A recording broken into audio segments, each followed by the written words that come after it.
الحمد لله رب العالمين والصلاة والسلام على سيد المرسلين وخاتم النبيين سيدنا وحبيبنا محمد وعلى آله وصحبه أجمعين ومن تبعهم بإحسان إلى يوم الدين. و سلام و درود خدمت شما بینندگان عزیز، هر جا که هستید براتون اوقات خوبی را آرزو میکنم.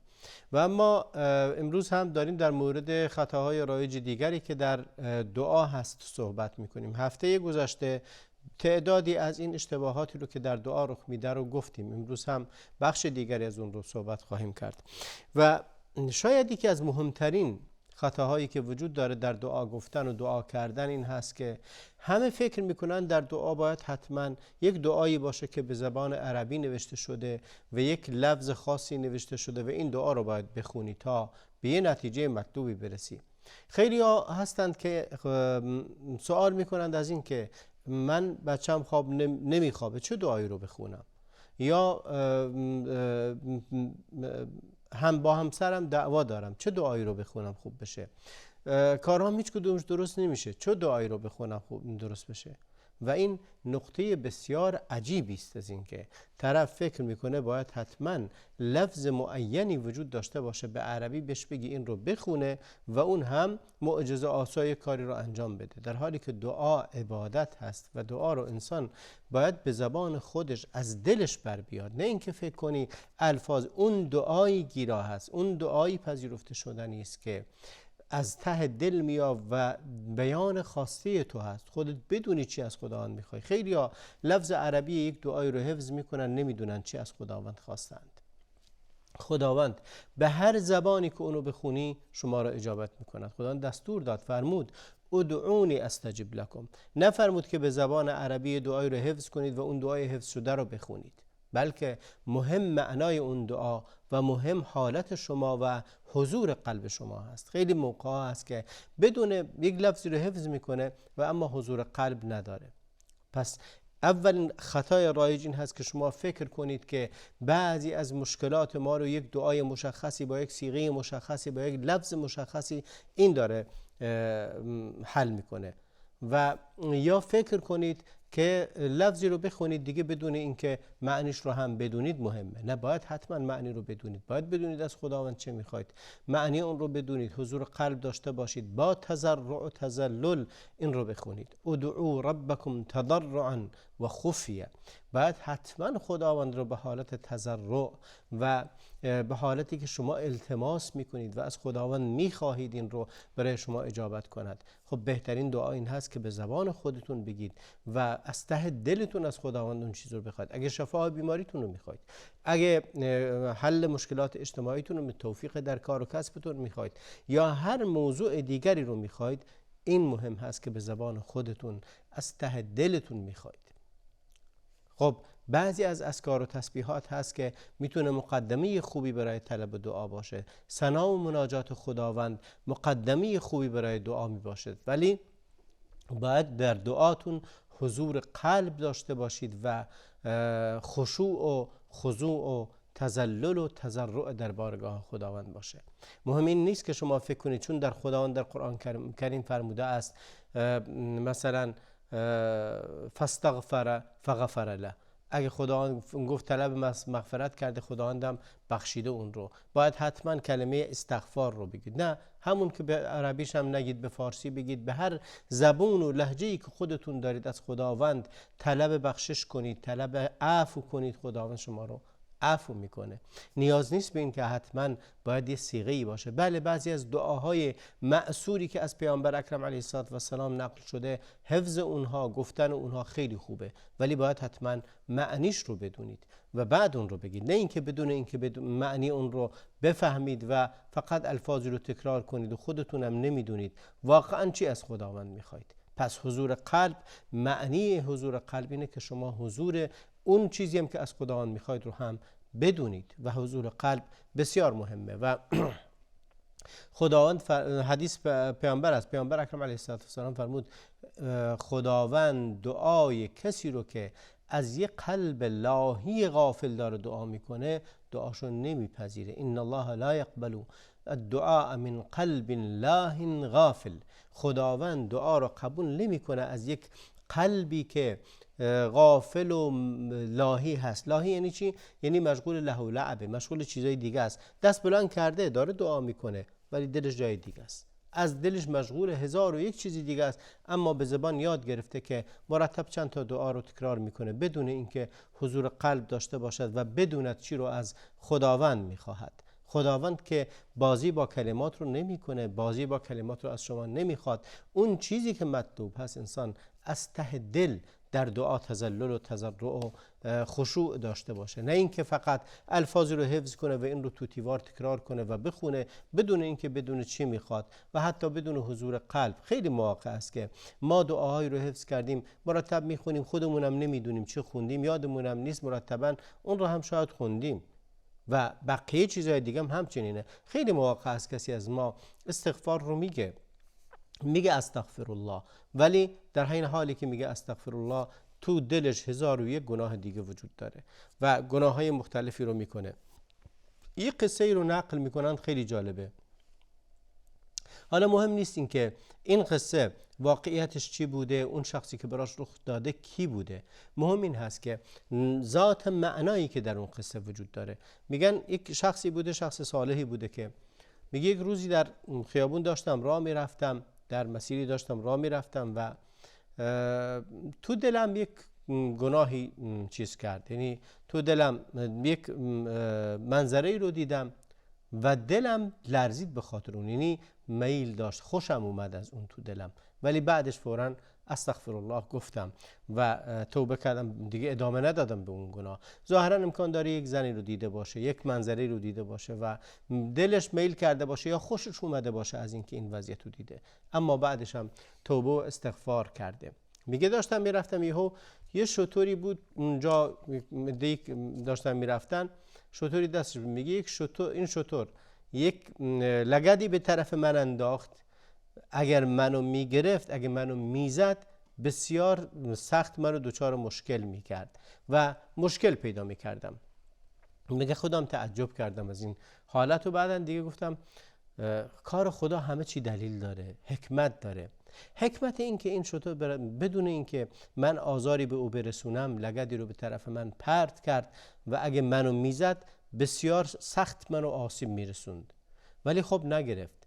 این حکمتش چی بوده؟ میگه در خواب دیدم که یکی بهم گفت میدونی حکمتش چی بوده؟ حکمتش این بوده که تو گناهی رو مرتکب، تو دلت میل گناهی رو پیدا کردی. گفت ولی خب گناه رو که نکردم، یعنی میل اون گناه رو پیدا کردم بعدش هم استغفار کردم. گفت خب شدارم تو رو نزد، یعنی به طرف تو انداخت اون لگد رو ولی تو رو نزد.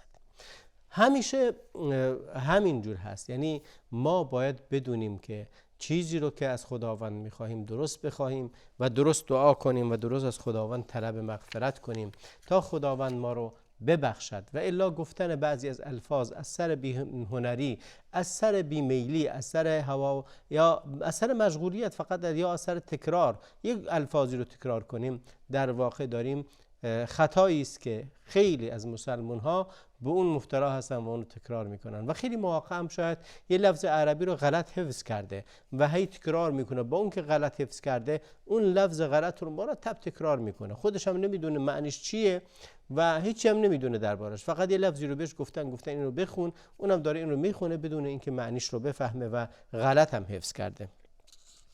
موضوع دومی که در باب دعا هست و خطای رایج دیگری است که خیلی هم فراوان هست، وقتی که داره دعا میکنه خدا رو قسم میده به جای پیامبر، به جاه و مقام پیامبر، به جایگاه پیامبر داره قسمش میده. میگه یاد به عربی میگه اسألک بجاه النبی محمد، اینجوری میگه، یا میگه به خاطر پیامبر منو ببخش، به خاطر پیامبر رحم کن. درسته، ببینید خداوند پیامبرش رو دوست داره، پیامبرم مقام والایی داره، ولی این دعا کردن نیست، این شیوه دعا کردن نیست. ببینید شما دارید فکر میکنید خداوند واسطه گری میکنه، خداوند از تو دعا میخواد، خداوند از خود تو بندگی میخواد و الا خود پیامبر اکرم علیه السلام جاه و مقامش نزد خداوند عالیه. شما تصور کردید مقام پروردگار هم مثل مقام پادشاه‌های دنیا هست که اگه واسطه داشته باشی حتما میری بهشت، اگه واسطه داشتی حتما خدا دعاتو قبول میکنه. ببینید واسطه گری نیست خداوند معاذ الله نباید تشبیه کنید خدا رو به پادشاهان دنیایی. پادشاهان دنیایی جاهلن، نمیدونن حال دیگران رو. یه واسطه میره و توضیح میده، واسطه ای که حرفش مقبول نزد اون پادشاه، میره و توضیح میده براش. پادشاهان قدرتشون نمیرسید ولی خداوند قدرتش بی نهایت است. پادشاهان جاهل بودن ولی خداوند علمش نامحدوده و خداوند تمیز بین انسانها قائل نیست. همه انسانها رو به یک دید میبینه، همه رو دوست داره، بنده خدا هستند و از همه دوست داره که بندگی کنند. ولی پادشاهان دنیوی این گونه نیستند. به خاطر همین وقتی که دست بلند میکنی از خداوند میخوای، خداوند دوست داره از خودش بخوای. خداوند از خودش میخواد بخوای، نمیخواد تو واسطه قرار بدی. فرمود ادعونی استجب لکم، نفرمود که شما وقتی که میخواید دعا کنید پیامبر رو به حاجت بیارید یا صحابه رو به حاجت بیارید یا اهل بیت رو به حاجت بیارید یا کسی دیگری رو. به این میگن توسل مذموم. این توسل جستن توسل باطلی است و درست نیست این گونه از خداوند بخوای. این گونه در واقع شما اعتدا کردید به حق خداوند که خداوند رو مقایسه کردید با بندگانش، مقایسهش کردید با پادشاهان و فرماندهان و مسئولین دنیوی که فقط واسطه میتونه حرف شما رو به اونها برسونه، در حالی که خداوند از رگ گردن به شما نزدیکتر. فرمود و اقرب الیه من حبل الورید، از رگ گردن به بندش نزدیکتره. پس خدا رو بخونید که عبادت کرده باشید. خدا این رو از ما میخواهد، نمیخواهد که بین ما و بین خودش واسطه‌ای قرار بدیم. همونطوری که مشرکین بین خودشون و خدا بت‌ها رو قرار داده بودند، امروز تعدادی از مسلمانان بین خودشون و خدا اولیاء و صالحین و انسانهای درست رو و گاهن هم انبیا رو واسطه قرار دادند. به این معنی اگه میخوان عبادت کنن و چیزی رو از خدا بخوان، متوسل میشن به اونها، شاید اونها برسونن به خدا و این حرف نادرست و روش نادرست و این رو از فرهنگ غیر مسلمان یاد گرفتیم. پس باید واسطه قرار ندیم و به غیر خدا متوسل نشیم. میتونیم متوسل بشیم به عمل صالح خودمون، میتونیم متوسل بشیم به اسماء پاک خداوند. خداوند در قرآن کریم خیلی واضح و روشن فرموده. خود فرمود ادعونی استجب، مرا بخوانید شما را اجابت میکنم. فرمود ولله الاسماء الحسنى فادعوه بها، گفت فرمود خداوند دارای اسماء حسنایی است، خدا را با اون نام ها بخوانید. یعنی اون نام ها را وسیله و توسل کنید به اون نام های مبارک خداوند. در حدیثی پیامبر اکرم علیه السلام وارد مسجد شدن، دیدن یکی از مسلمانان که داره نماز خونده، آخرای نمازش داره تشهد میخونه. تو تشهدش قبل از اینکه سلام بده گفت که اللهم یا الله اسألك بأنك یا الله الواحد الأحد الفرد الصمد الذي لم يلد ولم يولد ولم يكن له كفوا أحد. گفت که من تو را میخوانم ای خدایی که تو فرد الصمدی، تنهایی، الواحد یگانه هستی، الصمد بی نیاز هستی، فرزندی نزاییدی و از فرزندی زاده نشده ای و هیچ کف و همتایی هم مانندی نداری، هیچ احدی مانند تو نیست. پیامبر اکرم علیه السلام وقتی این دعا رو شنید، بعد در ادامه دعاش این مرد گفت که اللهم اغفر لی، گفت خدای گناهمو ببخش. پیامبر اکرم علیه السلام فرمود قد غفر له قد غفر له قد غفر له، گفت فرمود این انسان خداوند گناهشو بخشیده، خداوند گناهشو بخشیده، خداوند گناهشو بخشیده. 3 بار این رو فرمود که خداوند اون رو مورد مغفرت و بخشش قرار داد. این در حدیث دیگری میفرماید قد سأل الله باسمه الاعظم، گفت خدا را به نام عظیمش یاد کرده است، گناهش بخشیده شده. ببینید این نام ها رو خداوند یاد ما داده که اونها رو به این نام ها بخونیم. فرمود قل ادعوا الله او ادعوا الرحمن، چه خدا را بخوانید چه نام رحمان رو بخوانید. رحمان هم نام خداوند است. ایما تدعو فله الاسماء الحسنى، هر کدوم از نام های خدا رو بخونید، خداوند داره نام های نیک و حسنایی است که هر کدومش رو بخونید خداوند دعای شما را اجابت میکنه. در این آیات قرآن کریم، در هیچ آیاتی از آیات قرآن کریم نیامده که شما در دعاهاتون متوسل بشید به پیامبر، متوسل بشید به صحابه، متوسل بشید به یاران و دیگر اهل بیت پیامبر. هیچ کدوم از اینها نیست، بلکه حتی صحابه پیامبر از آموزه های رسول الله علیه السلام به یارانش این نبوده که واسطه‌ای بین خودشون و بقیه، بین خدا و بین بندگان باشند، بلکه واسطه‌ای برای نقل وحی هستند، برای آموزش دادن دین هستند، برای هدایت و راهنمایی مردم هستند، نه واسطه‌ای بین انسان و بین خدا باشند در عبادت. و دعا هم عبادت بزرگی. پس این خطای رایجی که وجود داره، اون هم دعا کردن به جاه و مقام پیامبر یا متوسل شدن به پیامبر در دعا شرعاً جایز نیست. حالا بقیه انسان ها دیگه حتما جایز نیست، به طریق اولا جایز نیست که متوسل بشیم بهشون.